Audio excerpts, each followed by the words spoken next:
CCTV technician confesses, I was ordered to erase Yumlong's footage. An exclusive exposé continuing the unraveling mystery behind the actor's death.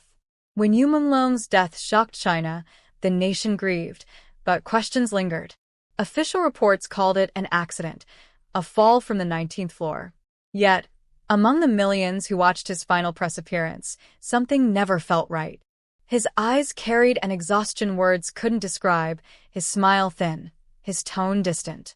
Fans demanded truth, and investigators searched for answers. But the most crucial piece of evidence, the building's CCTV footage, mysteriously vanished. Now, nearly a year later, that silence has been broken. Late last night, The Truth Lens, an independent digital outlet, released a video interview with a trembling man who identified himself as Zhao Lin, a former surveillance technician contracted by the management company of Menglong's apartment complex. Hidden behind pixelation and a distorted voice, Zhao made an explosive claim. I didn't delete it willingly. I was ordered to. The footage was real. It showed things no one was supposed to see. The statement immediately went viral, spreading across Weibo and TikTok like wildfire. Within hours, Zhao's confession became the #1 trending topic nationwide. Thousands of comments flooded the platform. Who ordered him? Where's the footage? We knew this was no accident. For those following the Menglong saga, from his unreleased songs, mysterious diary pages, and his stylist Du Chong's untimely death, Zhao's confession felt like the missing link connecting every thread. According to Zhao, the night of Yu's fall was anything but ordinary. He had been on shift monitoring several building feeds, including the rooftop and hallway cams. Around 2:40 a.m., the system registered manual override activity. Someone had logged into the central feed remotely. Zhao said he tried to disconnect the session, but the access came from a higher clearance than his own. 10 minutes later, the main rooftop camera went black. When I restored the feed, Zhao said, Menglong was already gone. But the file was still saving to the external archive. I reviewed the partial footage, and that's when I saw him. Zhao paused in the video, hands trembling as he described what he claimed to have witnessed. He wasn't alone. There was someone behind him, a man wearing a cap. I only saw a silhouette, but you turned, said something, and stepped back. Then the feed froze. The footage, Zhao insists, was not lost by accident. The next day, 2 officials from the property's management company allegedly arrived at his office. One, Zhao claims, was from the agency responsible for Menglong's brand endorsements, not the building itself. They told me it was an internal matter, Zhao continued, and handed me a signed authorization to clear all unverified incident files. They said, if this leaks, you'll be blamed for privacy violations. I was scared. I had a family. So, I deleted it. But Zhao didn't delete everything. Before erasing the footage from the main drive, he saved a copy, a single frame of frozen video.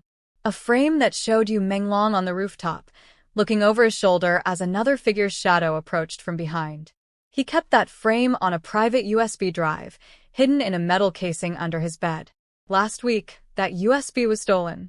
Zhao said he came home one evening to find his apartment ransacked. No valuables were missing, only the drive. Days later, he began receiving messages from an unknown number. You've said enough. Stop before you disappear like the rest. He fled Beijing 2 nights after that, reaching out to the Truth Lens through an encrypted app, offering his testimony before it was too late. Within hours of the video release, Zhao's confession spread across the dark corners of the internet, forums, fan pages, investigative threads. Screenshots of the supposed single frame circulated, though none have been officially authenticated. The photo, if real, shows Menglong in profile, his face lit by a rooftop light and a faint blur behind him. As the interview gained momentum, reporters began chasing responses from Yu's inner circle. His former manager, Sun Durong, released a brief statement. I've seen too many cover-ups to trust anything official. If Zhao's telling the truth, it means we were all lied to from day one. Menglong's mother, still grieving yet resolute, appeared outside her home when journalists approached. She said softly, My son called me that night. He said someone wanted to talk to him in private. He sounded calm. He told me, "Don't worry, it will be over soon." But it wasn't. Her voice cracked, and she added one final sentence that silenced the reporters around her. "If that man saw the truth, I will not rest until the world does too." Within 24 hours, Chinese authorities released a statement acknowledging a potential whistleblower and promised to open a limited internal review. But online, few believed it. Fan detectives quickly noticed Zhao Lin's online profiles disappearing, his work records wiped clean. His neighbors claimed men in black suits came to his apartment the same morning the confession aired. "They took his computer, his router, everything," said one woman, speaking on condition of anonymity. By afternoon, it was like he'd never lived here. Meanwhile, the Truth Lens posted an update. The original source file Zhao provided had been encrypted and backed up to international servers for safety. They hinted that the missing seconds of the rooftop video might still exist, and that forensic analysts were working to restore them. This revelation reignited fury online. Hashtags like #JusticeForYumlong and #ReleaseTheFootage trended nonstop, amassing over 300 million views within hours. Fans began connecting Zhao's confession to Du Chang's alleged voice note, in which the stylist claimed it was supposed to look like an accident. Now, with Zhao Lin's testimony, the narrative of accidental fall began to collapse completely. Independent journalist Li Qian, who broke several stories about Yu's final days, released a new piece suggesting that Zhao Lin's confession corroborates details in Yu's handwritten diary. He wrote, "They'll erase me from every angle. I'll vanish from the frame." That line isn't poetic anymore. It's literal. Li also hinted that there might be 2 additional witnesses, security staff who worked the night shift but have since disappeared from contact. Their last known location was a rented dorm near the complex. The room now stands empty. By day 3, Zhao Lin's interview was removed from nearly every major Chinese platform. The original upload link returned an error message. This content violates community guidelines. Yet, like every truth buried too deep, copies resurfaced abroad. Subtitle versions appeared on Western social media and news sites. International journalists began to question the official narrative, calling for transparency. Amid the chaos, one final clip leaked, allegedly from a CCTV archive backup at a nearby traffic post. The timestamp, 2:56 a.m., just 1 minute before Menglong's fall. The video showed a black SUV parked near the back gate, headlights off. 2 men stepped out. One appeared to carry a briefcase. The footage cut out 6 seconds later. The night Zhao Lin decided to break his silence, Beijing was drowning in rain. The neon lights outside his cracked apartment window flickered like warning signs, painting his face in flashes of red and blue. His hands wouldn't stop shaking as he set up the small camera in front of him. He had deleted evidence before, countless times under quiet orders, but this was different. This time, what he deleted haunted him. "I watched the footage 50 times before I erased it," he said quietly. "And every time I notice something new."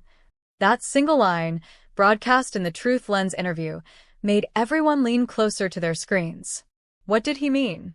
What could he have possibly seen that made him risk his life to speak? Zhao described the video with haunting precision. The rooftop was dimly lit by a single fluorescent lamp, the type that buzzed faintly even when no one was around. Menglong stood near the edge, wearing a long gray coat, his hair disheveled but his stance calm. Too calm for a man minutes away from death. Behind him, barely visible at first glance, was a silhouette. The man in the cap.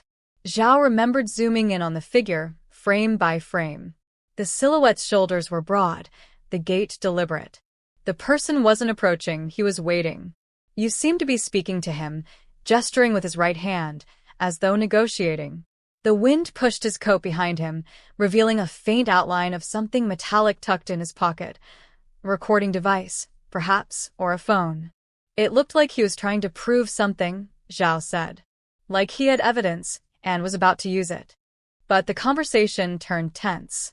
At the 2 hours 55 minutes and 22 seconds timestamp, you took 2 steps backward, visibly startled. The man raised a hand, not to strike, but as if warning him. Then came the freeze, a sudden flicker, a burst of static across the screen.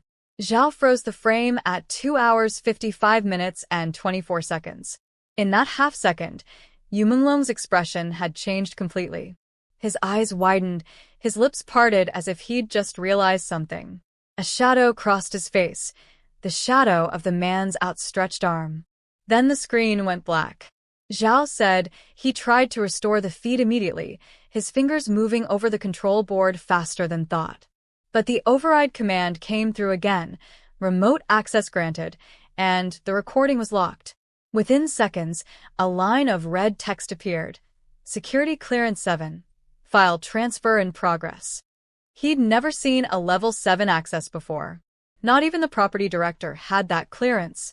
Someone high up was watching that camera live, Zhao whispered. They were there. They saw what I saw. His voice broke when he recalled what happened next. His office phone rang at exactly 3:07 a.m.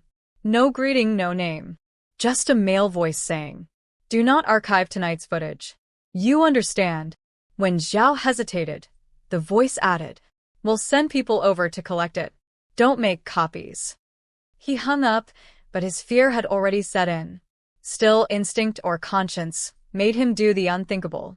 Before deleting the files, he isolated one frame, the half-second before the blackout, where Yu's eyes met the camera. "It felt like he was looking at me," Zhao said. "Like he knew someone was watching." He saved that frame to a hidden USB, labeling it under an innocuous file name, cameratest_0316 PNG. Then he wiped everything else. For weeks, Zhao couldn't sleep. He kept hearing the faint buzz of that rooftop light, the whine of the hard drive as it processed the deletion. He tried to forget. He even convinced himself it was all in his head, until the news broke the next morning. Actor Menglong dead in apparent fall. The official report claimed no other person was present. The CCTV malfunctioned. Everything Zhao saw, every second of that footage, was erased from existence. But he knew what he'd seen. 3 months later, a man visited Zhao at work. Early 40s, wearing a black jacket and an ID badge from the city's security bureau. He introduced himself only as Mr. Cheng. His tone was calm, but final.